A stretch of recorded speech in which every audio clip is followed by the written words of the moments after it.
let me go into a little bit more about these sets. I'm curious because I'm going to work out in 2 hours. What is one of these sets like? Do you reduce the weight and keep going until you're just done, or do you just do one weight in one set to total failure, to where you literally? We do one set to positive failure, and occasionally, randomly, add a forced rep and or a negative, but only randomly.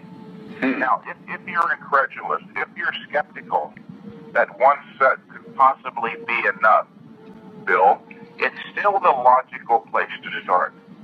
Remember, I said a proper science of bodybuilding should tell you exactly what to do, exactly the right number of sets. Let's say we don't know. We could do an experiment to find out. We could launch our experiment with an arbitrary number of sets, like 20, and that is arbitrary. Where in the hell did they ever get 20 sets in the first place? They just grabbed it blindly out of the cultural atmosphere. More is better. But if 20 sets doesn't work, and this is the problem with that approach, if 20 sets doesn't work, where do you go? Up to 21 or down to 19? You've got to keep in mind this. We're looking only for that amount which is required, the precise or least amount required to stimulate the increase. Okay? Now you got to keep that in mind to follow the logic here. I said that it's only logical to start with one set. We're looking for the least amount necessary to begin with, right? Right. If one set doesn't work, you can't go any lower to find the least amount necessary. You can't do 0 sets and have a workout. If one set doesn't work, Bill, then you've got a reason, a justification for going to 2. If 2 doesn't work, then you've got a reason for going to 3. If you're skeptical, dear listener, just think of it that way. You've got years ahead of you.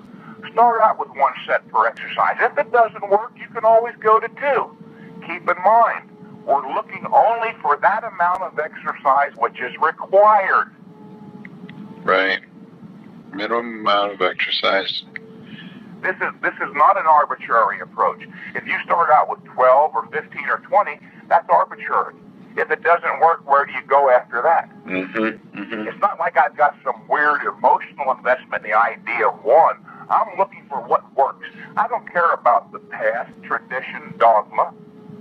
I know that most people don't think. I never accepted, well, I did a long time ago, accept it uncritically.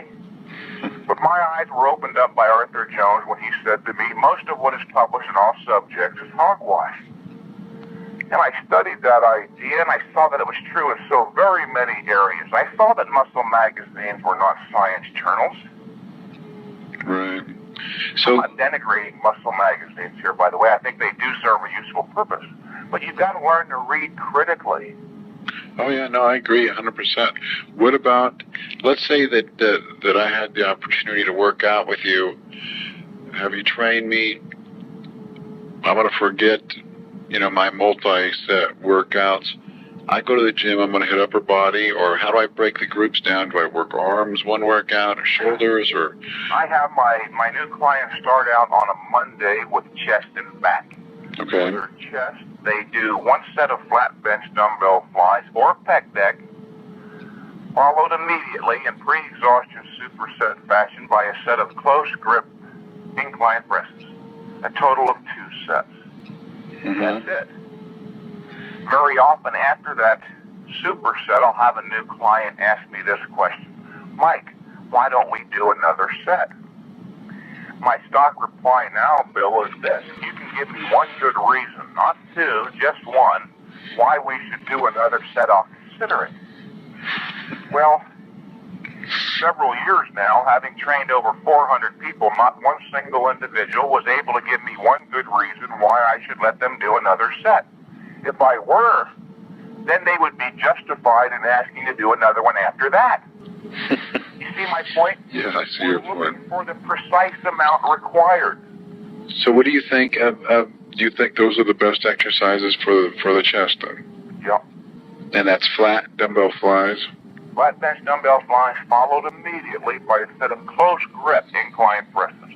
By close grip, I mean closer than shoulder width. Contrary to popular belief, wide grip inclines and benches are not the best for pec development. Close grip is better. What should be wide are the elbows. The elbows should be flared back away from the torso towards the ears. Okay, so that's one set. I jump from the fly. I go. What do? I go come in and warm up with some light dumbbells first? Yeah. As far as warming up goes, it's very difficult, if not impossible, to issue a surefire universal warming up prescription, one that fits everybody. Warming up needs vary according to the individual's age, existing physical condition, and even the temperature of the gym Right. can affect warming up requirements. But there is a general principle which will help answer that question. By the way, my approach to all this is in terms of principles. I don't expect anybody to accept what I have to say as an arbitrary, out of context injunction just because I say it. Mm-hmm. If you learn to think in principles, you'll learn to think logically. Principles make thinking a lot easier. The general principle is this. You perform any amount of warming up which you believe is minimally required so that you can proceed to the intense portion of the workout, secure in the knowledge you will not injure yourself. Mm-hmm. I see many bodybuilders come into the gym, Bill. They do 20 minutes on the Stairmaster, then they spend 10 to 15 minutes stretching, and an equal amount of time doing light to moderate barbell warming up. They've already set up an overtraining situation by the time they commence the hard part of the workout. Remember, it's very easy to overtrain. Don't turn your warm-up into a workout. Right. So what would be the minimum? I come in, maybe do some barbell bench presses, a couple sets of flies, and I'm ready to go. I can barely hear you on that one. Okay. What would I do? Let's say I wanted to come in and warm up the upper body before this chest workout. If I did a couple sets of barbell bench presses or one set of barbell bench press with 100 pounds. I have found that usually one set of light to moderate bench presses, one set of light to moderate dumbbell flies is all you need. Okay, couple sets, get warmed up, and then I'm ready to pick up some heavy dumbbells. And what type of rep range should I be working for? 6 to 20 or? I would recommend that you select a weight for each exercise that allows for the performance of approximately 6 to 10 reps in reasonably strict fashion. Mm-hmm. As you grow stronger and find you're able to perform more than 10 reps, increase the weight by 10 to 20% or any amount that you believe necessary so that you're forced back to the performance of approximately 6 to 10 again. Now, if in a given workout, let's say you're doing barbell curls, and by the third rep, you clearly recognize that you're not going to get 6 to 10, you're only going to get 4 or 5. Don't stop and reload so that you can get 6 to 10. Get 4 or 5. Your next workout, you'll get 6 to 10. By the same token, in another workout, you're doing curls, and by the 8th rep, you clearly see that you're going to get 16 reps or so. Don't stop and reload. I don't want you doing even a half a set more than is required. The human being has a strictly limited recovery ability. Even a half a set more than is necessary can be a negative. When you're training intensely enough to stimulate an increase and precisely regulating the volume and frequency, that is the number of sets and the number of workouts in a given unit of time so that you're not overtraining, you'll see progress literally on every set of every exercise every time you go into the gym. You'll go up either in reps, in weight, or both. As I stated earlier, Bill, I have clients that go up on every set of every exercise, every workout for months and months and months. Wow. What type of gains in muscle size can they experience? Actually, let me give you an outstanding example. Another young man came to me a couple years ago, in fact, from Switzerland. He didn't really come to me. He came to Gold's Gym as kind of a last-ditch effort to find something that might work. He had spent 3.5 years prior to that training 6 days a week, 2.5 hours a day. He made almost no meaningful progress. He was ready to give up. I told him a whole bunch of the stuff I've already related to your listeners. I told him what you need is not just another variation of the more is better idea. This is what most bodybuilders do, by the way. One program doesn't work and they think they're going to try something new, when in fact all these other theories are mere variants of the same thing. What this young man required, I told him, was a radical new approach, the right approach. Not more is better, but harder is better.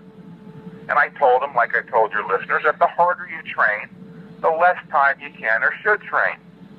After about 45 minutes, I had convinced him to work out with me for at least a few months. As it turned out, he stayed with me for 4 months. At the end of the 4th month, we looked back over his progress chart. In that period of time, Bill, he performed a total of only 400 sets. But he made progress on every single one, without exception. He went up in reps, in weight, or both on every set of every exercise, every workout each week for 4 months.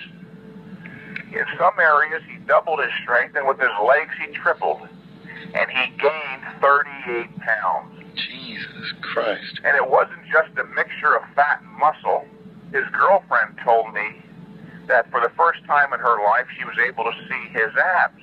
Mm-hmm. So he obviously did not gain any fat. He gained more muscle in 4 months than he was able to gain in 3.5 years. When you're doing this thing right, people, many of you may erroneously believe that you're hard gainers, no gainers, that you have terrible genetics. Unless you're imposing upon your body the specific stimulus required in the proper amounts, you could literally have Mr. Olympia genetics and not achieve results.